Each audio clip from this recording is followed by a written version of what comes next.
அதிர்ச்சி ரிப்போர்ட் விழுப்புரம் தொகுதி வீக் என உளவுத்துறை தகவல்.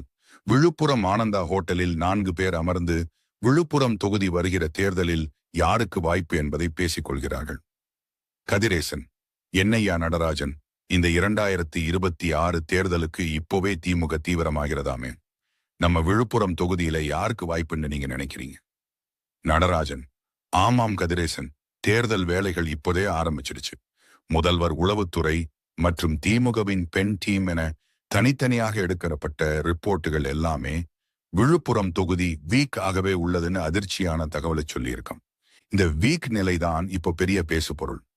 லட்சுமணனுக்கு சவால், ஜனகராஜின் அசுர பலம்.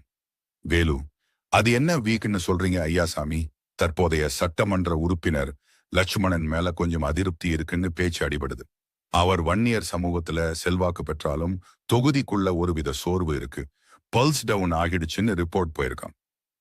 ஐயாசாமி: வேலு, தேர்தல் என்றாலே இது சகஜம். ஆனா மாற்று வேட்பாளரா யாரை நிறுத்தலாம்னு உளவுத்துறை பரிசீலனையில மைனாரிட்டி சமூகத்தைச் சேர்ந்த முன்னாள் நகரமன்ற தலைவர், தற்போதைய மத்திய மாவட்ட பொருளாளர் ஜனகராஜ் பெயர் முதலிடத்துல இருக்கு.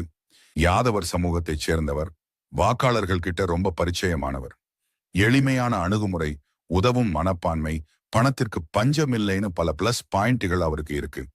கதவை தட்டினால் உதவி செய்யும் நபர்னு சொல்றாங்க. நடராஜன்: அது உண்மைதான். ஜனகராஜ் ஜாதிக்கு அப்பாற்பட்ட நட்புறவுகளை கொண்டவர். நகரத்துல எல்லாருக்கும் பரிச்சயமானவர். அவர் வந்தா வெற்றி நிச்சயம்னு உளவுத்துறை உறுதியா சொல்லியிருக்கு.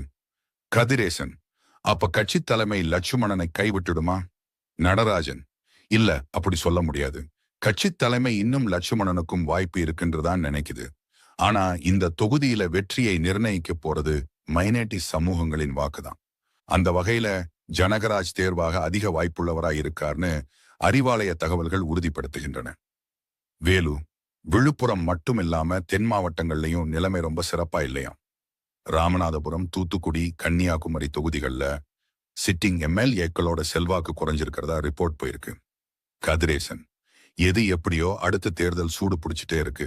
இந்த பாலிடிக்ஸ்லயே இப்போவே சண்டையெல்லாம் ஆரம்பிச்சிருச்சு.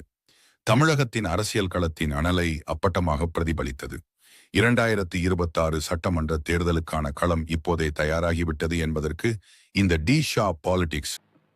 ஆமா, வரப்போற தேர்தல்ல அனாவசியமா அரசியல் பேசாதே. டீ சாப்பிடுற இடத்துல கட்சி தெரியாத பயல்கள்லாம் கட்சியை பத்தி பேச ஆரம்பிச்சுட்டாயா?